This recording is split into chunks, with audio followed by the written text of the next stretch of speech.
Hello there, Silver Lining Gang. A very happy Thursday to you. Footy is back, and we're all pretty damn excited. I tell you what, though, I'm just as excited to have this young man on the show, Robert Ozzimo, director of Harcourt's Ratter & Co. up in the northern suburbs there of our fair city of Melbourne. This guy, I swear down, has the best culinary equipment collection I have ever seen in my entire life. This guy is ridiculous, and it makes me very, very jealous on a regular basis. But, man, aside from that, he has been a real shining light and a trailblazer and a guy that's not been afraid to put himself out there during a time where a lot of people have shut up shop. And that's one of the reasons why I've got so much respect for this lad and why we've got him on the show. Rob, how are you, man? Good, thanks, mate. Thanks for having me on. And it's been a while since anyone's referred to me as a young man, so we're off to a good start. Mate, always, mate. When you've got that Italian skin and all that sort of stuff, I mean, jeepers. And look, and when I'm talking about this culinary equipment, gang, like seriously, I don't think there's a bit of kit that he hasn't got. Like, mate, you love your food, don't you? You're a big foodie, aren't you? I'm Italian, mate. It's about food and family, our two big passions. So, and we get together with the family and share food, and that's so big a part of our culture, you know. So I've always been around it, and growing up with my grandparents, teaching me how to cook, and my mum's a great cook, and my wife's a great cook. So we can't escape it. So you've got to embrace it, but means you've got to work a little bit harder on the track or in the gym. Mate, well, I'm not knocking. If I'm envious of it. I think every time you post something, I can't help but give you a bit of shit because of the fact that I'm jealous, right? Mate, look, thanks ever so much for coming on. And we do generally do the human first component, and you've given us a bit of an idea already as to what you're about. Real wholesome, Mediterranean family values, which is absolutely part of the DNA, I think, of modern day Melbourne. Give us a bit more of the MO though. So when did the family move over? You were born and raised in Australia. I'm Australian, man. I'm Australian, but born in Melbourne. Yeah, lived in the northern suburbs all my life. I'm a little bit moved out slightly now to the northeast, and I'm in Greensborough now.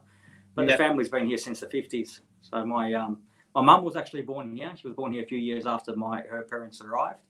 But my dad was born in a region called Calabria, which is the south of Italy. Yeah. And he got here when he was about 6 or 7. Yeah.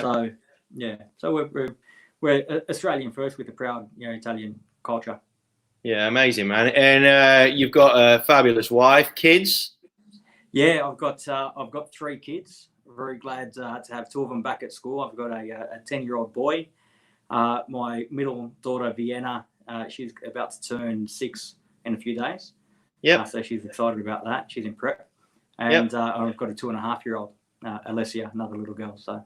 Right. Yeah. And how's the time? My wife's been doing, I have to say, shout out to her. She's been doing an amazing job at homeschooling. I've tried, but I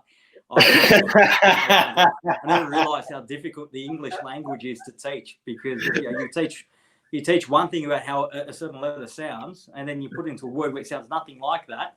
And you've got this 5-year-old asking me, how can that be? You just taught me this sounds like that. So it's a difficult language when you actually break it down. Honestly, because Flick called me. We were doing a FaceTime one time, and I said to Lizzie, so Lizzie, what did Mrs. Reed teach you today? And Lizzie goes, oh, we're talking shape. We're talking about shapes. And Flick grabs the camera and goes, Andy, there's a couple of these shapes, and it was a bit of a learning experience for me. And I went, nah, whatever, man, whatever, surely. Yeah. And she goes, and she's like, Lizzie, what shape did we learn about today? And there's all these shapes and stuff like we would have perhaps learnt it when we were that age, with all of the useless trivia that we know now, so much of it's out the window, isn't it? It's just. Yeah.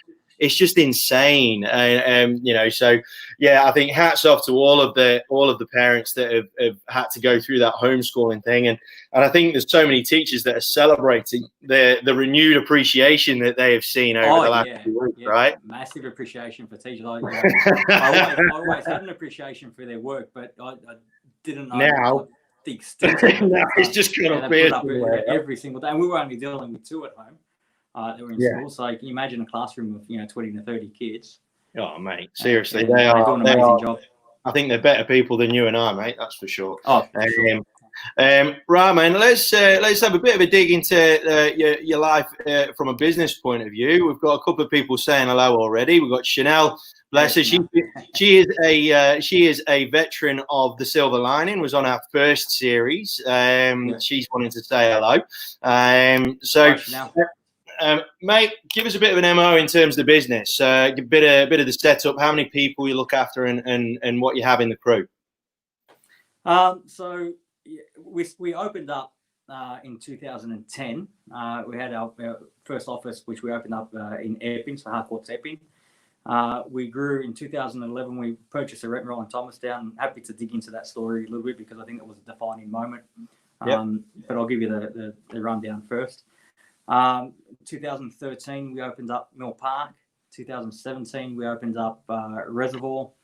And somewhere in between, we opened up our commercial business. So that's a standalone business. So in total, we've got 4 residential offices, 1 commercial office. At the moment, we're just under 100 staff. Wow, that is a big operation. Yeah, it keeps us busy. Yeah, I'm sure it bloody well does. I'm sure it does, mate. No wonder you have to bloody tuck into some good food after that. You'll be knackered. Mate, I mean, look, I think considering, if we look at, if we take that sort of that time frame, 2010 to 2020, June 2020, it's been, from a macro point of view, we've pretty much gone through the whole gambit of conditions, right? We've gone through the tail end of that 2011 second GFEC. Warning signs of that, then going through a period of growth. So we're talking about the real estate industry, of course, obviously going then through a period of real strong growth, and then the brakes getting pumped pretty hard around Royal Commission time and all that sort of stuff. So you've definitely not had an easy ride, but I think the thing that is very consistent is the trajectory that you guys have been on, and I've no doubt there would have been some, hell, but there's always risk involved when you expand and what have you. But, mate, before we dig into that a bit more, give us, in terms of yourself as a leader and as a person, I mean, how do you assess things like, how do you deal internally with things like risk and opportunity and things like that? Like, what's a bit of the process in your mind? Because that'll be one thing that will absolutely be on so many people's minds right now is, if they've done a bit of a pivot or something like that, or, there's opportunities come up, but they're not sure about it because of the economic climate. Like, how much of the external influence you and how much of it internal? Give us a bit of an idea into that. I've always been one to just jump in feet first into anything. I think it was Richard Branson that said, if you come across a good opportunity, say yes and then work it out later. Right. So, and that's what I suppose, that's not my guiding principle, but I've tended to do that with a lot of things in my life, especially in business.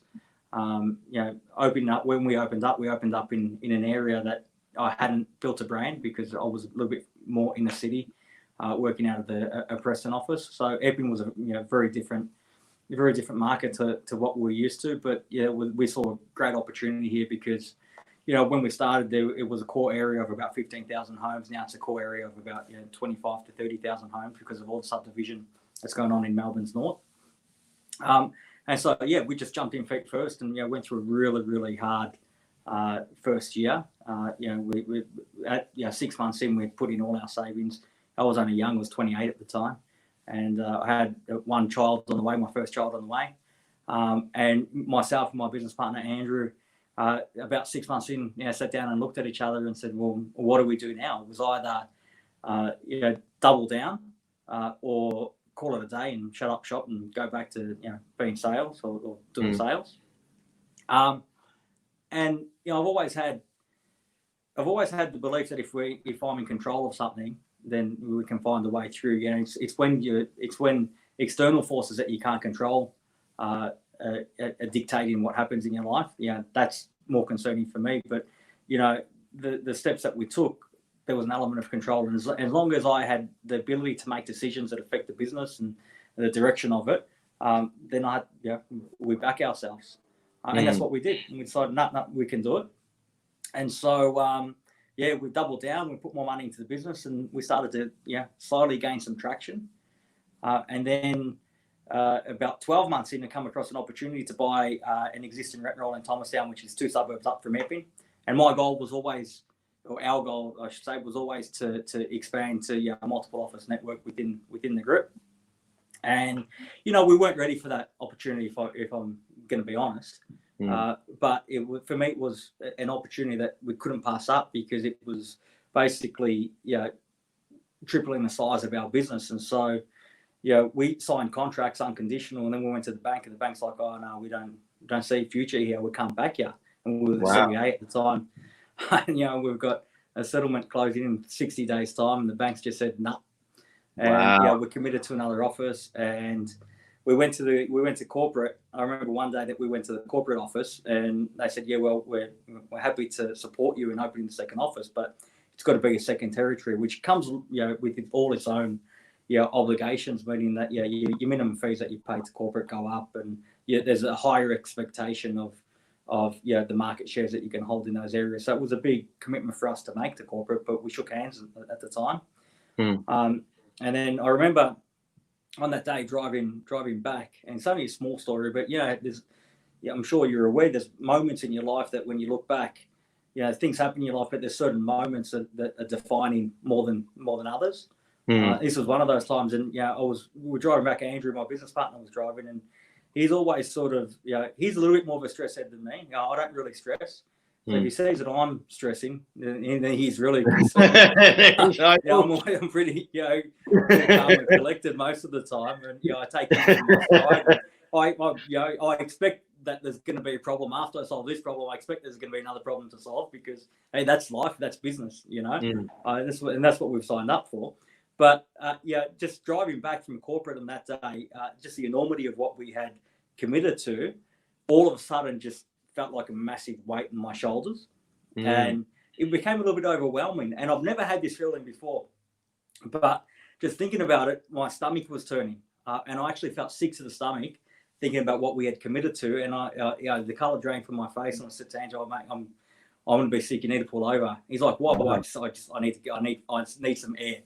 So he pulled over to the side, and I got out, and I leaned against a tree. I remember leaning against a tree, and I thought I was going to I was going to throw my guts up, but I calmed myself down, took a couple of deep breaths, and I thought about what we had committed to doing. And there were so many unknowns and so many obstacles between what we had committed to and actually getting there, in terms of, we had to find finance, we had to rebrand another office, we had to take over a rent roll, which at the time, in 12 months, we grew to about 200 naturally, which was a great growth, but we were about to triple that.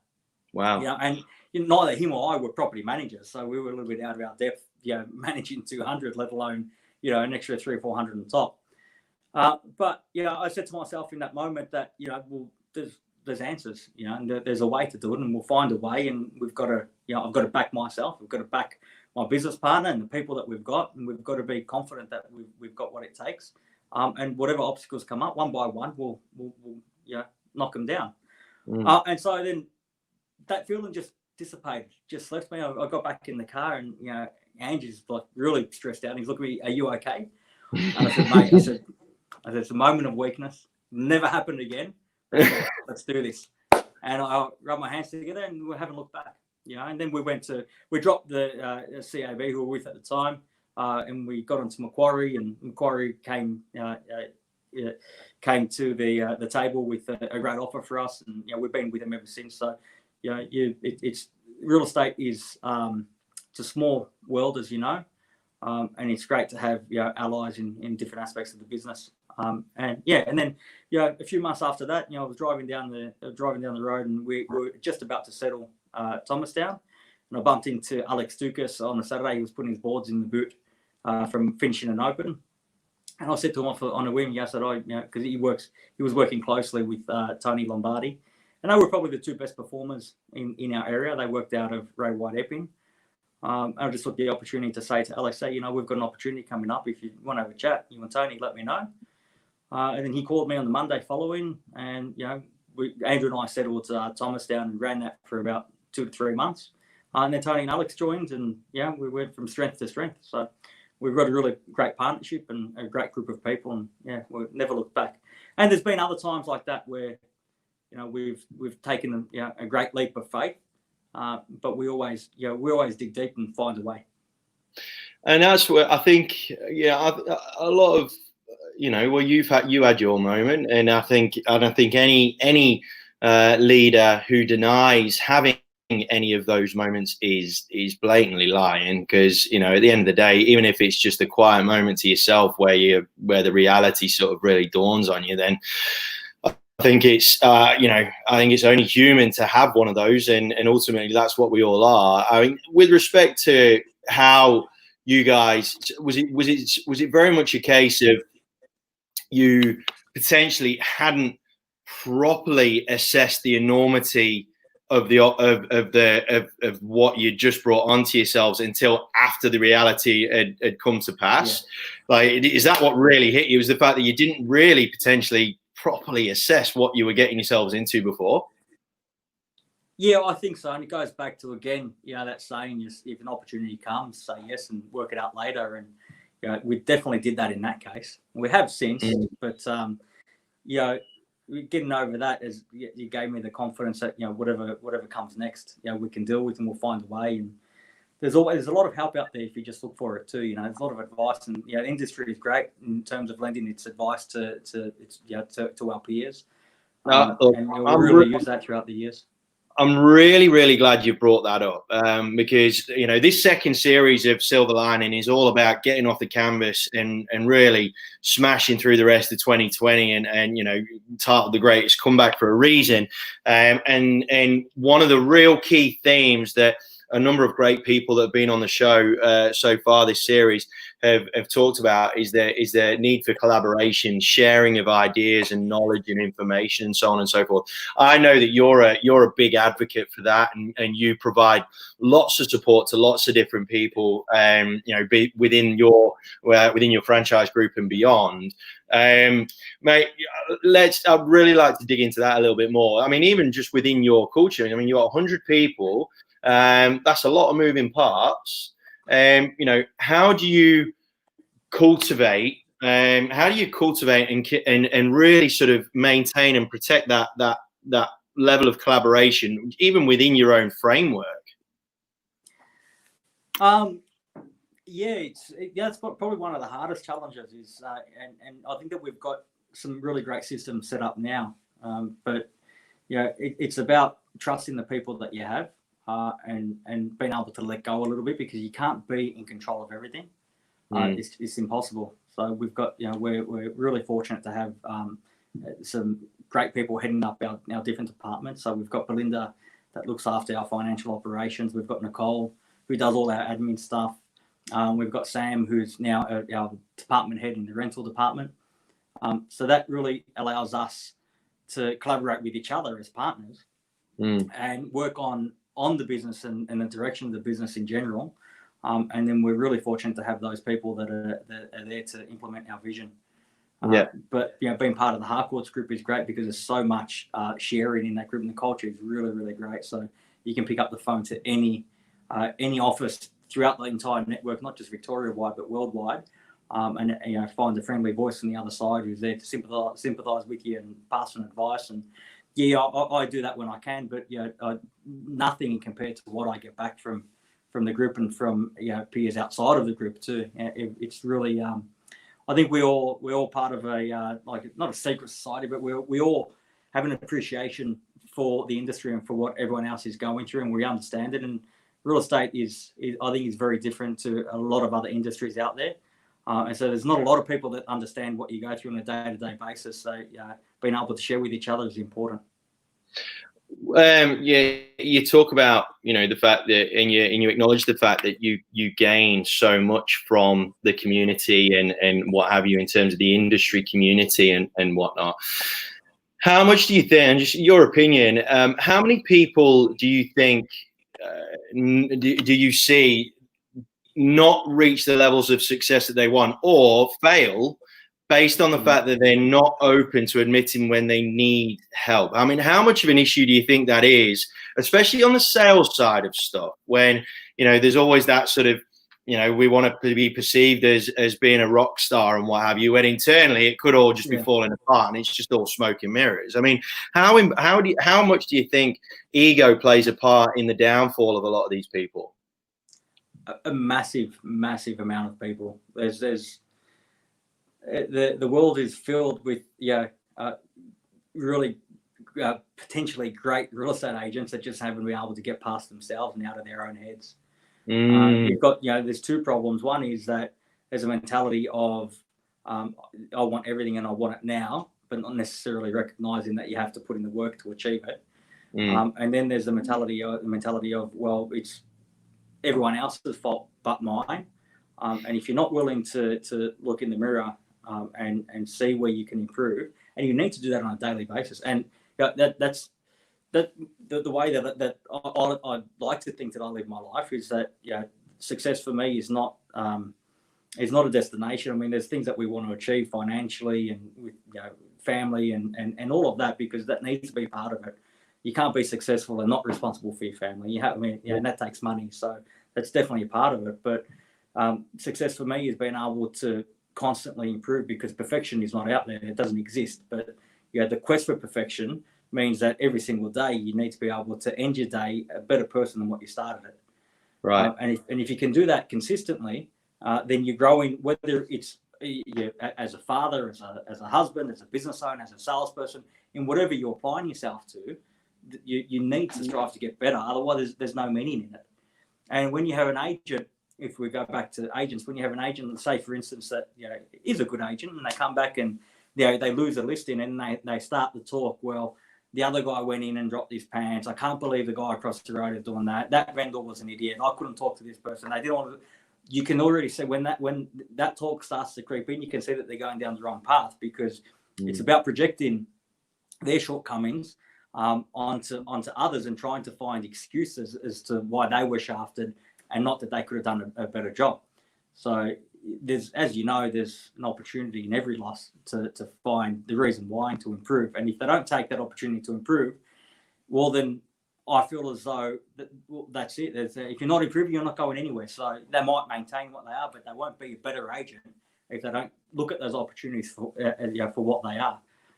So I always encourage everyone that comes through the office to, when they, and there's been people that have been on winning streaks and, they're really flying high, and then they come into the office dragging their feet and they're like, I lost this list, and I'm like, that's fantastic. And like, what do you mean that's fantastic? I said, you've been winning too much. There's no growth in winning. There's no growth in winning. You need a loss to understand, to grow, to be better. The losses are just as important as the wins. So you need to be able to recognize that and take those opportunities. Hopefully there's not too many of them, but when they do happen, take those opportunities to be better and understand how you might have empathized more with the vendor, how you might have provided better service, because it's not all about fees. I was speaking with Amelia from my office just earlier. She came into the office. She was wrapped because she just beaten 4 agents on the listing, and they were going in at 1.5, 1.8%. She got it over 2%, and the vendor said to her that we had already chosen to go with a different agent, but your persistence, because you kept just hassling us, got you in the door, and we're really impressed by that. So she's on a high for that. So it's not always about the fee, but if you explain it away without actually finding the reason why, and taking that as an opportunity to improve, then those agents aren't going to make it. Not in this market. What I love about everything that you just said there, mate, is there's just a whole load of self-reflection that is required on a daily basis if you're really going to make the most out of the abundance of opportunity. I mean, look, we are lucky people. Let's face it, we are bloody lucky to be in the town that we're in. With the level that we're at, and we're very, very lucky to have the lives that we have, and I just love the fact that you there's no progress in winning, taking the lessons out of those sort of setbacks and whatnot is so critical.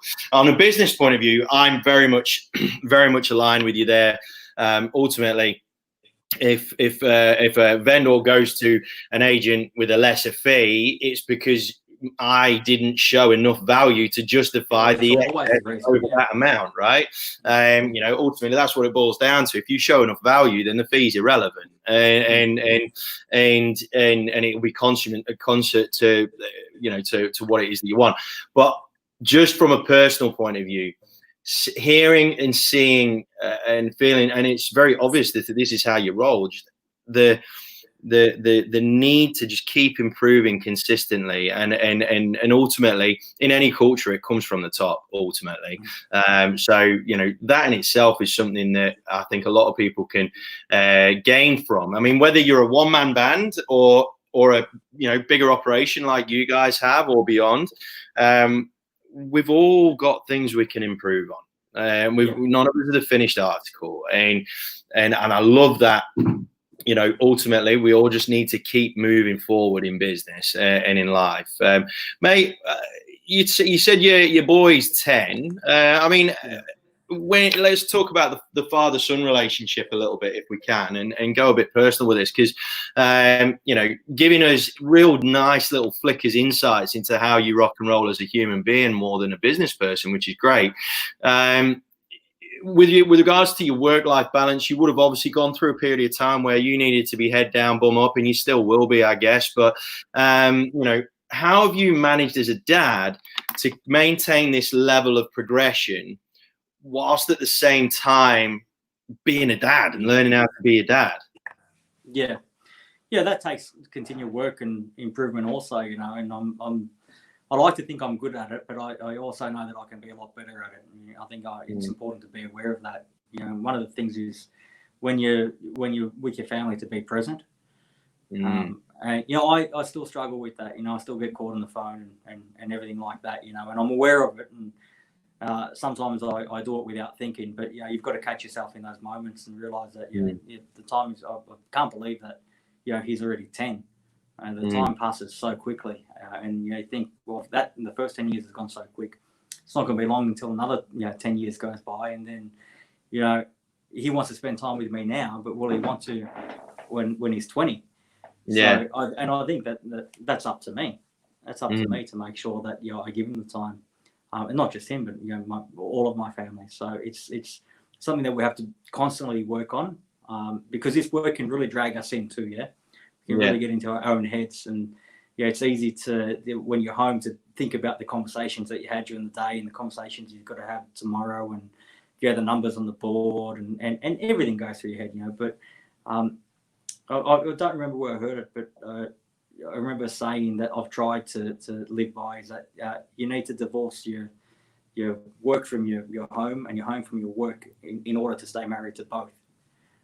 So if you really just got to be able to, when you're with the family, put all of that out of your mind, because I can deal with that tomorrow. There's nothing that can't wait. There's nothing that's so urgent that it needs to take precedent over time with my family. And I try and do that, and I've got to be better at it. But the fact that I'm aware, I think means that I'm heading in the right direction. But on some days I won't take calls on some days, and I'll get back to those calls on a Monday morning. And that day is definitely with my family, and whatever time I can find in between too. Mate, I love that. I love the fact that you're man enough to admit that you were a work in progress with that, right? A lot of these types of shows and interviews and stuff, and you only hear the sunshine and rainbows version, but that's why I love the everybody that's come on the show so far, and yourself as a brilliant example. We've all got chinks in the armor, and I think I'm hoping that a lot of people will see, in the Melbourne real estate scene, sees Mr. Ozzimo doing so well. I mean, ultimately, we've all got stuff we can work on, right? We've all got stuff we can sort out. In terms of your relationship with your wife, I mean, does she pull you up on things like that? Oh, yeah. She's not shy to. She's not shy to at all. So and is that especially the use of the phone? No, that's one right? Thing one of her pet hates. So she keeps me accountable for sure. With that, so was that a conversation that you guys had to have, or is it something that was just a part of your relationship anyway, where she just always felt comfortable enough to have a crack and just say, "Hey, oh you know, off your phone," because you know, obviously going into the second half of this year, Lisa in one of our previous podcasts this week, she said, you know, she was obsessed about her real estate life for 14 years. So for the next 6 months, you've just got to put your head down and your bum up. And that's realistically going to be the key to getting yourself off the canvas and whatnot. So there's going to be a hell of a lot of hours and a lot of hard work ahead over the course of the next 6.5, 7 months to get back to you know, where everybody wants to be. I mean, are these conversations that you have with your wife, or does she now understand that, you know, there are going to be times where you're going to have to just be like head down, bum up. I've got to smash it out now so that we can benefit later on, or is it something that you guys need to revisit on a regular basis? Oh, look, we always revisit it. I'm fortunate that, you know, before we got married, I was already in real estate. So yeah, she's what we refer to as a real estate widow. She knew a little bit what she was signing up for. And especially now going into business over the last 10 years, it really takes a toll on your home life and the amount of time that you have to, you know, spend at home and at the business. But I'm very fortunate in that she's been very supportive of everything. We do have the conversation more often than I would like about the phone issue. But again, that's my fault. But when it comes to times like, you know, going into, you know, this period that we're in now, and even last year with the Royal Commission, which was, you know, pretty tough. I think it was equally as tough if you ask me. But yeah, that's only my experience. Yeah.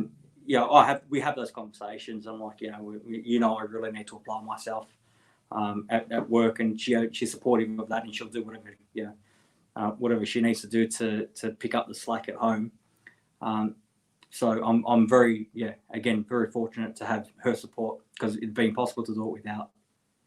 Now, I know, let's do a little bit of a 90-degree turn, but it's kind of hand in hand to a degree. I know that you are a fan of, you know, utilizing technology and things like that in order to really improve your business and make things better and easier. And look, ultimately, you know, a lot of people fear technology, but ultimately, so all it's ever been designed for is to make human lives easier.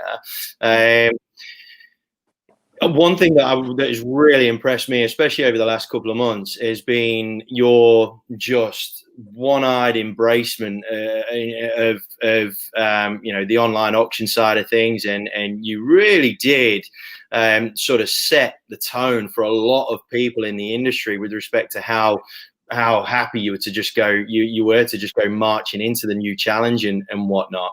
Give us a bit of an MO on your opinion around this whole amalgamation, this whole mix of technology and human, and how it can integrate together so that everybody works better. I mean, give us your sort of take on that side of things when it comes to business. Yeah. I think generally speaking in our industry, there's been a hesitation to adopt the technology. And I think that's born from a fear that the technology will one day replace us. You know, everyone's peddling the conspiracy theories or whatever you want to call it, that realestate.com is doing all these things so that they can cut us out of the transaction, and you know, all this technology means that we don't have to physically be there. But I don't really think that that's true at all. I think the technology actually, if you embrace it and use it in the right way, puts us in a position to far better service our clients than what we ever have before. And in that way I think it makes us more relevant to the transaction, because we're bringing the one thing that the technology can't bring, which is the empathy, the human element. You know, technology will never have that. But at the same time, in today's world, if you don't embrace it, you're going to fall behind very quickly, because all around us in every industry, in every facet of life, there's some form of technology that makes that part of life a little bit easier. And I've said this story a couple of times, but a few weeks ago I was in the Macca's drive-through getting coffee, because it's the only place you get coffee from around here in coronavirus times. Mate, Yeah. take a walk in my shoes. I've had 2 months without a good I coffee. can imagine. I know. You know what I mean? Like I you sound just, spoiled, don't I? you do. Yeah. Sorry, mate. That was a bit insensitive. Just rub it in, why don't you? But I ordered, and then I realised that I didn't have my wallet on me. I thought, oh shit! Usually I'm wearing, I've got a Garmin watch, like a smartwatch, and I've got the pay on there. So I thought, no worries, I'll use my watch. But then I realised I didn't have my watch on. I had my analog watch on. And so I'm next up at the window thinking, shit, what am I going to do? This is going to be embarrassing. Right? Now, I didn't have Apple Pay set up on my phone. So I called my wife in a panic. I said, yeah, you got the credit card? Yeah. She gave me the numbers and I put it in. And no crap, like within 30 seconds, I set up Apple Pay on my phone. And just in time, I tapped it and I paid for it. Yeah. And it was like I had almost an expectation that there would be some form of technology that would get me out of that situation. And it was there. It was there at my fingertips, you know. And I hadn't set it up, and it was simple to set up, partly because I realised later my wife knew the numbers off by heart, which is a little bit concerning. That's a different discussion. But we expect it as humans and as consumers. Whether you're buying a house or buying a coffee at Macca's or whatever you're doing, as consumers, we expect that there's going to be some form of technology that's going to make a part of that transaction easier. Now, if we embrace that, it means that we're going to stay relevant. If we don't, then we're cutting ourselves out of the industry. Yep, absolutely, mate. I couldn't agree more. I did a talk. It was at the start of last year, actually, around the whole 80-20 rule, where realistically the value that we bring as humans, as individuals, as professionals, really only accounts for about 20% of our entire role. And that remaining 80% is taken up with all of the admin and the stuff, right? The stuff of our lives is the 80%. And if we, and I completely concur with what you said around, if anything, realistically, we need to, adopt technology in order to stay relevant almost. It's almost like the opposite to where a lot of people are saying, because, if we can allow technology to take away some of that, a big chunk of that 80% of the stuff that we, that is a part of our roles and whatnot, then it allows us to expand on that 20% and have more time to assign on the things that really do bring value to consumers. And you could say that across pretty much any business of any description in any industry. Realistically, the opportunity if you're in a service-based industry, the ability to give yourself more time to be more human to more humans is the unlock to absolute success in your business. But like you said, whether you call it, some people you could call it just fear of change generally. Some people, an element of that. Yeah, some people you could call it laziness, that they don't want to learn anything new. Right? There's just that sort of, that sort of old dog new tricks sort of thing where their wiring is so ingrained and set and sort of rusted on, they don't really want to try and learn any of this new stuff. But I think it's safe to say, I don't think there's anybody at any level in business now, whether they are 60 odd and come into, lots of people now are going to want to work till sort of 70, 80 years old because of much longer we're likely to be alive for. Whether we don't want to be with our partners quite as much that early, I don't know. Or, the other side to it, whether you're just starting out, understanding that technology is there to allow us to be more human more of the time. And I think, I'd like to get your opinion on this, looking at the other end, where there's a bit of an overconsumption and an over-reliance on technology, to thinking that technology can just provide the transaction. How, at that level, at that end of things, especially with new people coming through, they've got lots and lots of energy. How do you keep that into context with people? So, for example, from a social media point of view, it's never an excuse. It's just a tool. It's how it's used that causes problems. But how do you keep that balance with all of your crew with respect to understanding the importance of the human as well as the tech? I think it's an innate belief with the good agents, with the the top agents understand that our game, our business is all about relationships. So if you're relying on the technology to create a relationship for you, I think you can learn very quickly that that's not the way forward. And again, the technology should be there just to make the transaction easier, so that you've actually got more time to work on that relationship. And you need to be very conscious about, the technology is making us much more efficient, which means that we're going to have more time. And you need to be really conscious about how you're using that time, because if you're using that time to say, well, it's been done in the background for me, I don't need to worry about it. Well, that transaction might happen, but the referral post that transaction is not going to happen. The repeat business is not going to happen, because you've dropped the ball and forgotten that it's the relationship that counts between you and your client. The technology that we've implemented in our business, even before coronavirus, because we were heading in that sort of direction, and we had to jump on board quickly with online auctions and everything like that. But before that, we had just upended all of our database and just reimagined it from scratch. And the technology has helped agents to have much more meaningful conversations, because their databases are much cleaner. The data that they're getting out of it and being pushed to their inboxes is more relevant. So what's happening is they're not wasting as much time with cold prospects who are maybe not never going to be doing business with us, but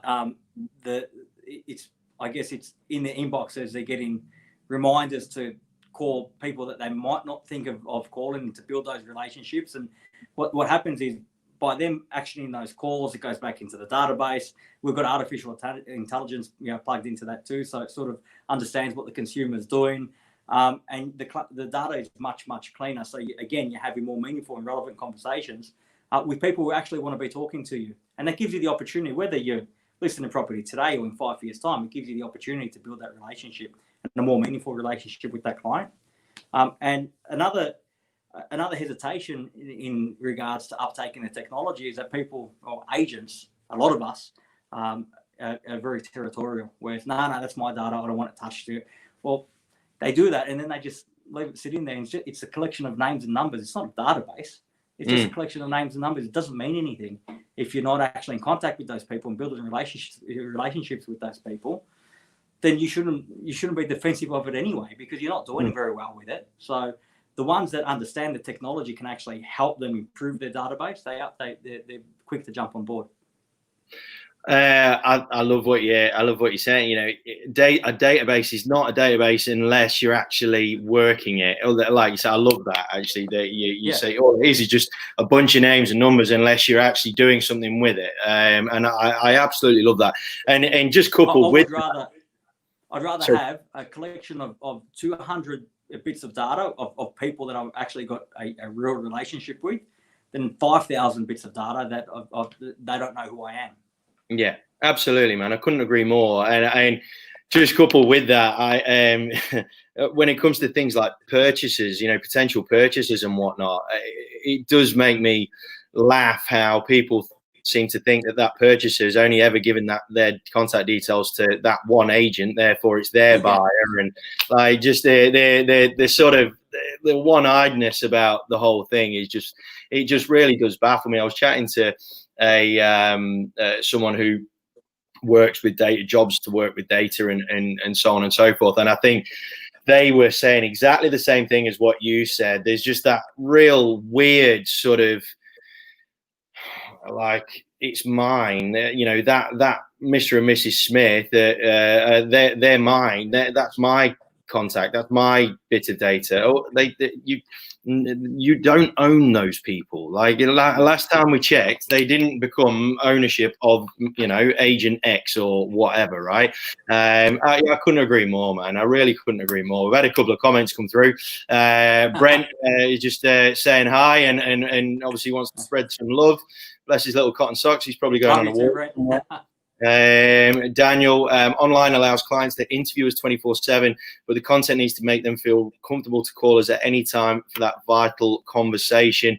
Yeah, about top auctioneers. Yeah, he's a bloody good auctioneer, actually. He's a damn good auctioneer. But you know, he's absolutely right. You know, we really need to be utilizing technology to allow us to become more human. I think conversation we had off air, like, you know, when we're talking about a little bit of my journey, and you know, my apprehension towards being completely human, you know, out there, you know, there's always that fear of judgment and what have you with a lot of the stuff that we do. And I think it's a very judgmental industry as well, you know, and that's something that the good ones need to stand up and stamp out some of this, you know, some of this tall poppy sort of style judgment. But from your point, I mean, I've you know, you've done a few videos that have been a little bit tongue in cheek, and you as an auctioneer, you know, you've got a very unique sort of, you know, Rob Ozzimo sort of style that you rock and roll with, which is really, really cool. You know, before I let you go, mate, I just wanted to ask you one last question about this, about, you know, how to remain human, because you are, like I said, you are still up on the tech side, but being aware of who you are as an individual within your role. I mean, whether it's yourself or your team, you know, what sort of bits of advice can you give to these people that are so worried about being human through fear of missing out on these transactions that they've not been able to do for the first half of this year? I think it comes down to the way that you connect with people. And the thing that I always say to you know, my team is that just remember that everybody that you're in contact with, just like you, they have a story. And there's no reason why your story is more important or more woeful or better than theirs, because their story is just as important to them as yours is to you. You need to be able to respect that. One thing that I don't have any tolerance for is agents that you know, walk into a property or meet a client and act superior just because they're an agent and they drive a, you know, nice car, whatever. They're no better than the person that they're dealing with. You know, we've all got struggles, we've all got problems in life, we've all got things that we're dealing with, and we're selling houses. Yeah, we're not saving lives, we're not brain surgeons. You know, there's no reason for us to walk around with this air of arrogance that a lot of the industry unfortunately does. So just be mindful that the person you're talking to has got just as many struggles in their life as what you have in yours, and be respectful of that, and deal with them on a human level before you deal with them on a business level. Deal with them on a human level, because that's what relationships are all about. Mate, that is an absolutely profound way to bring this chat to an end. I understand how busy you are, man, so I can't appreciate enough. I can't tell you how much I appreciate you coming on the show. That end point there, just understanding, and you know, you don't even have to understand some people's stories, because sometimes, you know, experience counts. You know, you can't claim to understand what someone's going through if you haven't been through a divorce that they're going through or whatever. But I think just having a degree of empathy towards the fact that their story is way more important to them than yours is to them, right? And I think understanding that level of parity in terms of their minds and whatnot, I think is absolutely critical. And that's such a good point to bring this conversation to a close on, man. Look, Robert, thanks ever so much, mate. I do really, really appreciate your time and your connection over the socials. Can you stop putting so much bloody food on? Because it make me damn hungry. I'll direct message, yeah, the next phone. Mate, it irritates the crap out of me because I just get so hungry every bloody time. It does my head in. But mate, look, on behalf of the Silver Lining gang, you're an absolute gem. You know, guys, if you want to connect with this guy, he's a pretty easy guy to find in the north and northeastern suburbs of this fair city of Melbourne. Facebook is where he tends to rock and roll most of his time. But look, Rob, thank you so much, mate. Thanks, mate. Hope we can have a beer together soon. One day soon. One day soon, right? All right, gang. You guys take care. Enjoy the rest of your Thursday. Go the Pies, and we'll speak to you real soon. Take care, gang.